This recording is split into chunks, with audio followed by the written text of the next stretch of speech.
welcome to another episode of CSGO In Depth. Today we're going to be talking about the dual Berrettas, or as some would call them, the dualies. There are two pistols that can be used simultaneously and offset during shots. This means that you will push the mouse button once and it will fire the left pistol, and you hit the mouse button again and it will fire the right pistol, and it repeats until you're out of ammo. Speaking about ammo, the dualies have 15% magazine, or 15 shots per magazine for a total of 30 rounds. A lot of statistics are doubled compared to normal weapons for these because they are effectively two guns.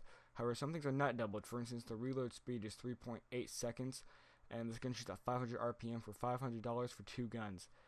It's okay, and that the price range for that, and it cannot pay for itself until you get 2 kills with it, which is kind of a bad investment in earlier rounds.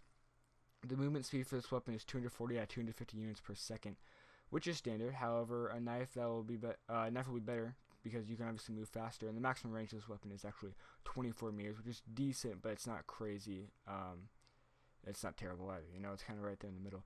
The recoil control is 69%, which is also not horrible, and our penetration is actually 57.5%, which is a weird number, but it makes it slightly better than most starting pistols. Now, for damage, we have unarmored and armored, obviously, and to limit confusion, I will be splitting them up in unarmored and armored. So, for unarmored, you have 152 to the head, 38 to the chest and arms, 47 to the stomach, and 28 to the legs.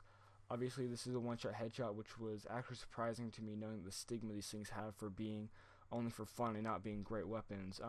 For armored options, you will deal, for armored opponents, you will deal 86 to the head, 21 to the arms, 27 to the chest, and 28 to the legs.